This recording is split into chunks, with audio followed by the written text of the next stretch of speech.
Okay, good morning, afternoon, whatever time you guys are watching this video. This is kind of our Feedback Friday. This is a chance where we've been talking to a lot of parents, a lot of kids, and we're kind of giving a little bit of answers to some of your questions and giving kind of some of your uh, giving some feedback from what we've been experiencing so far. Okay, so kind of the first question here. I'm going to let Miss Nikki kind of answer this one here. Is so why is it important for us to kind of track attendance, or how do I get my class credits, or why is it important for me to comment in the videos and things of that nature? Miss Nikki, can you kind of maybe elaborate on that a little bit, please? Sure. So it's super important to comment and check it in the feed because we want to track how the kids are progressing. And not only do we want to know that you guys are doing classes, but we want you guys to comment and ask questions so that we can answer them. And when the instructors are teaching classes, we can't take attendance as they're taking classes. So when they go and they rewatch the video, they are unable to see if you guys just watched it if you didn't leave a comment. So please make sure that you leave a comment in the bottom. Also, because the instructors can't see the kids face to face right now, the best way to give them instant feedback to know that you guys are enjoying the classes is by liking it, smiley faces, hearts. That's what really motivates the instructors to really do better and push harder and puts a pep in their step for the rest of the day. Perfect. Great. Thank you very much for that. And then a week or two ago, we started doing classes on Zoom. We were doing them on YouTube, and we still are doing them on YouTube. But Mr. Harris, why is Zoom so much better than YouTube? So Zoom is significantly better than YouTube, mainly because of the fact that the instructors can now see the kids and give them the instant feedback. So if we see them, doing a good kick, we can immediately tell them, that was a good kick. And for the older kids, we can also start giving them some challenges like, hey, maybe try to bring your knee up higher on the chamber. So now the older kids and even the younger kids are getting that better feedback. I had a class where I first started, and we were only teaching on YouTube and Facebook, and the 5 to 7-year-olds were struggling a lot. It's like one of the things every parents of the 5 to 7-year-olds told us was that they struggled paying attention. Well, just this last Thursday, I did a class and I had 9 5 to 7-year-olds on Zoom, plus a couple extra on Facebook. But I was able to control all 9 of the 5 to 7-year-olds on Zoom by interacting with them. And if they were to start stepping away or get distracted, I could re-anchor them back in because I could see what was going on. So even though it was a bigger class, it was way more controlled because of the technology that Zoom provides us. So. And you had an experience also with someone typing in the chat box at YouTube. So if they can't get on Zoom for whatever reason, they could type into the chat box, "Hey, my son is not paying attention," and that just recently happened to you a couple days ago, correct? Absolutely, yeah. So if so let's say you can't get on Zoom, that kind of goes back to Miss Nikki's thing about commenting. If you comment, the instructor can see it, and we can have it so the particular student, the parent typed in, "Hey, Billy is not paying attention." So I was able to then see that and just say Billy, Billy, Billy, and keep on mentioning his name. And then a couple minutes later in the chat, parent message back saying, "Hey, Billy is paying back attention and he's focused in and watching." So Awesome. Very, very good. And then, Mr. Vidra, you're so good with those motivating videos and stuff that you do in the morning and stuff. How do I get the kids? Some parents are asking, my kids aren't motivated to watch the classes, or they get distracted or get bored doing the classes. What are some of your insights for that for those parents? Right. That's a really good question, Mr. G. A lot of times the kids have a short attention span, or it's harder to get them to be interested in the classes, especially because they're at home and kind of that environment for them. And it's for that reason why we have them on YouTube as well. We save the videos for them so that they can go back and they can watch the videos at any time. If they're watching during the live stream, they tune in and they're like, "Hey, da, da, da, da, da," but then they get bored, halfway through because, they just kind of want to step away or something like that, especially if they're watching it on YouTube. you can always come back and watch the rest of the video and, get your good workout in. Or if you just want to be focusing on those kicks that we're working on, and then you're not ready to move on because we kind of go a little bit fast in the videos, and it's a shorter time. So that's way that they'll help for them, for their motivation. And it's really, if you just set them in front of it and just turn it on for them, just type in there, hey, Billy's here, he's a white belt or whatever. We're going to be trying to interact with them as well. So even if they're just sitting down on the couch and just watching it and not really participating, we're going to be trying to talk to them and as much as we possibly can, just to get them motivated to be on there. Because that's kind of our job. Is we're good at the motivation. We're good at handling the kids and stuff like that and helping them out. But we do need those comments. We do need that feedback with you guys to help out as well. So what you're saying is that we're not only just trying to do physical engagement, but we're trying to do some social or emotional engagement as well, correct? Yes, sir. All right, very good. Mr. Moody, you're kind of over the ninja tricks with all the flipping and tricking and all that other stuff there. So sometimes parents have concerns of, I don't have enough room for my kids to practice the moves at home. And so whether they're ninja tricks or karate, what are some advice that you have for them as far as if they're not having enough room? So all the room that you're going to need is like about a 5 by 5 foot little space. And so most of the stuff that we do will have that amount of space. So if anything we do past that, we'll always have a substitute. So maybe if they don't have enough room to do a cartwheel, we'll have a substitute for them to do that. Or even after the class is done, like Mr. Vidra was saying, they can go back, they can go to the park and watch the YouTube video and do their cartwheels and their stuff at the park or the retention basin, or even just outside in your backyard to get that space that they need. And that's all. So they can go back, they can get more space. They have all the space that they are going to need is going to be, they can have like their little 5 by 5 foot area. And that's it. Okay, thank you. And then sometimes parents are asking, well, I can't make the class times. I'm busy working and I can't stop what I'm doing to get the kids to their class times. Or sometimes the kids, they end up on the wrong class time. Mr. Harris, what do they do if they can't make the class times or if the kids are in the wrong class? So this is actually a pretty big one I get.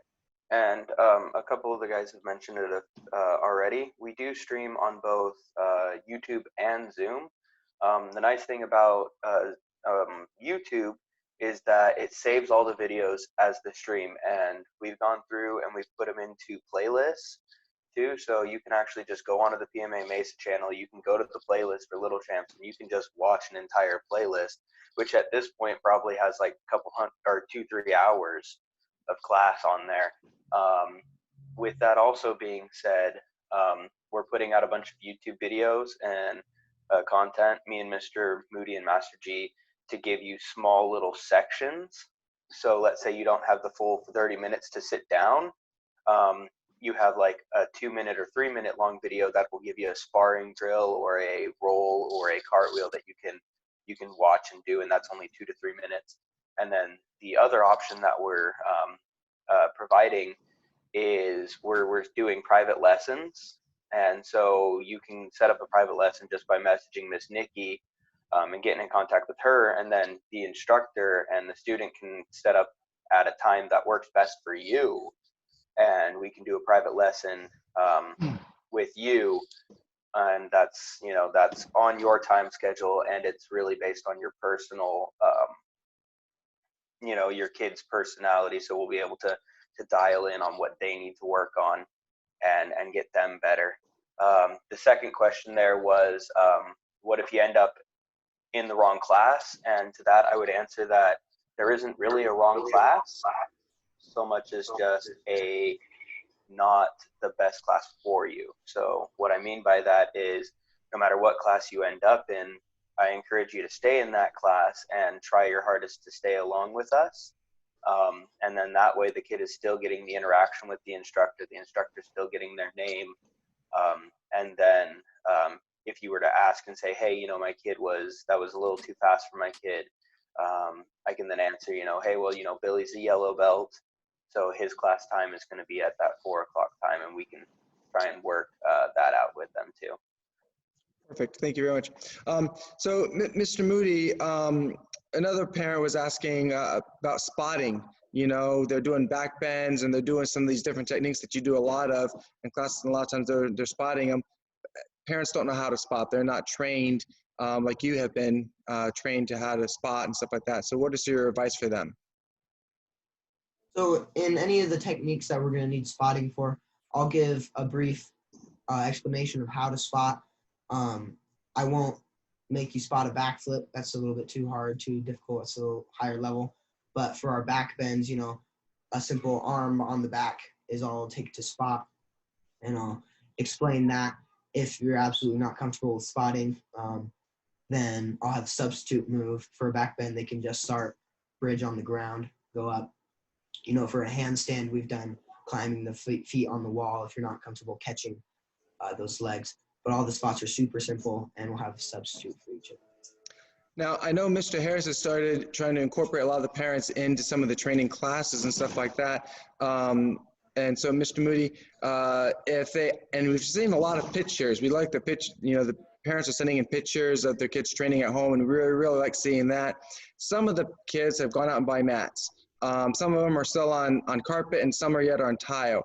Does the flooring that they're on, is that going to make a big difference for them as far as what kind of flooring that they're training on? So the only probably flooring that you probably don't want or you want to avoid is tile. Mats and carpet are usually a good option. Most of the tricks though you can do on tile, you probably just don't want to be doing forward rolls or something where your head or your back will be touching the ground, just because it's a little bit harder. But our hands are kind of squishy and your feet can take it. They do it all day. So all the tricks will pretty much be fine for any flooring, but mats and carpet, definitely because they're squishier, is a better option if you can get those. Okay. And then we were a little bit late on sending out the BBE sheets, just a couple of days, but we did get them out to people. We've had a lot of people that have turned them in.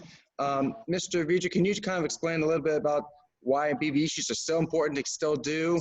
And I think we did extend the time to get those turned in. I know right now it's after the 15th, but we did extend the time a little bit.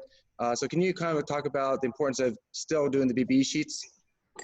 So just like at the studio, it was important to do the BBE sheets because it's still bringing that the goals of the black belt, just like the responsibility or the respect. It's good to still be training that mind as well as training the body. We do a lot of physical fitness in the classes, but the BBE sheets really bring in that mind training in there, and they have a lot of really good stories that still bring like the history and that kind of stuff with them as well. All right, and then Mr. Moody, is there something else that our kids can punch at home besides couch pillows and everything else that they see in sight? Yes, of course. We have square targets and pads that you can buy from us. However, if you don't want to spend any money, they can be punching your hands, just catching the punches right into your squishy hands, so that it's hurting less. Right, they're having something to interact with, even you guys, and so it's good. All right, perfect. And then Mr. Harris, we've had a couple of people that have come in and bought weapons and got signed up for higher level training programs like backflip training and stuff like that. Are we still doing that? Are they still allowed to do that? Yes, sir.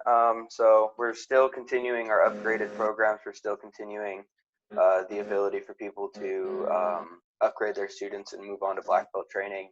And we're still providing the black belt training classes. So at the end of the class, every class we do some nunchucks or we do some grappling.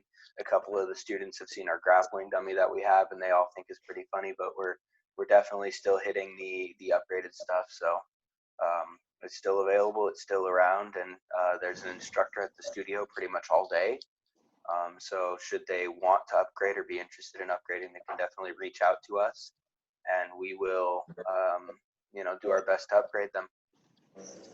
Okay, so Miss Nikki, how do they kind of go about getting their equipment? I know Mr. Harris mentioned people are here, but they're not always here. They're here during classes and maybe making phone calls and stuff. So how can they get the equipment that they need? Mr. Moody mentioned hand square targets. Mr. Harris mentioned weapons and black belt training equipment, things of that nature. So how do they get their equipment, Miss Nikki? It's very similar to the way it used to be. They can shoot me a text, they give me a call, we can interact. I'll help them get all the gear that they need, so we can order their custom gear. If we have gear in stock, we can set up a no contact way for them to pick it up. Worst case scenario, we could drop it off at their house or have it sent to their house. As long as they're in communication with us, we can pretty much make magic happen. Perfect. Okay. We've had a lot of people ask about tip testing and graduation. I know Mr. Harris has been doing some, and tip testing for March is it's kind of late in the game for that because we're on a new curriculum, right? They're no longer doing the March, February, January, March curriculum they were doing. They're on new curriculum now. So if I can just kind of talk for a minute about tip testing. Tip testing actually is an acronym, and it stands for Training Incentive Program. And the idea was for them to get to train at home and to practice at home and to learn how to do the moves better. And then they'd come in and they would get their tip test, and they would get better at doing those different techniques. So now more than ever, the tip testing is kind of really important there. So we want to make sure that they're doing their progress checks and doing their tip testing. Most of those are going to have to probably be set up with a Zoom meeting with Mr. Harris and Mr. Vidra, and taking care of things of that nature. As far as graduation and getting their next belt, we're planning on still doing the summer graduation, provided that the government is allowing us to gather and things of that nature. And at that point, we're going to have a really big ceremony because everyone's going to be excited to get out of the house and stuff. And we have the COVID-19 t-shirts that we're going to be awarding, and we have the different certificates that we'll be awarding. And as long as the students have been coming to classes, they'll still be able to get their March belt and then their June belt. So that's another reason why it's real important for you is to track your attendance, is because they'll be able to get both of those belts at that time. Mr. Vidra, we mentioned briefly about the precision challenge. Can you take a minute now? Me personally, I did the challenge this morning. It was for Wednesday, but it got there before 8 o'clock in the morning, right? Because you get those 2 days to get the challenge done. I only have 3 or 4 challenges completed. Maybe it's not on my high priority list. Is that okay? Am I still allowed to participate even though I haven't been doing all the challenges? That's a really good question, Master G. Absolutely. You can pick it up at any time and you can start doing the challenges. I mean, we're doing 3 challenges a week. And we don't know how long this is going to be going on for. So, I mean, you can rack up a lot of challenges as you're doing it. And like you said, you have a 48-hour window to complete that challenge. If you need any help or anything like that, you can always email us, text us, or try and get in contact with us. We can help you guys out with completing those challenges or have any questions for you as the challenges. But you can start them at any time. You can miss a couple of them, and you'll be totally fine. Perfect. Okay. I want to thank everyone for watching today, and I want to thank you guys for all that you're doing. If you don't know, the instructors have really doubled their efforts, tripled their efforts, and have been here a lot. Been working a lot from home, been working a lot of weird hours, trying to get different classes done. So I wanted to publicly express my gratitude to the different instructors. I also wanted to thank all the parents for all their support that they have been doing for us. We're going to try and maybe do another round of this Feedback Friday, at least a couple more rounds. But we do need your feedback so that we can give you more feedback or better feedback, okay? So let us know in even the comments of this video, or let us know by text or email, what's kind of going on, and any way we can serve. As Mr. Vidra kind of alluded to and mentioned, we're not just trying to do physical training, we're here for you mentally and intellectually and spiritually, and maybe not spiritually, but socially, and all that stuff there. Okay. All right. Thank you so very much, team. You guys are awesome. And we will see you guys in classes.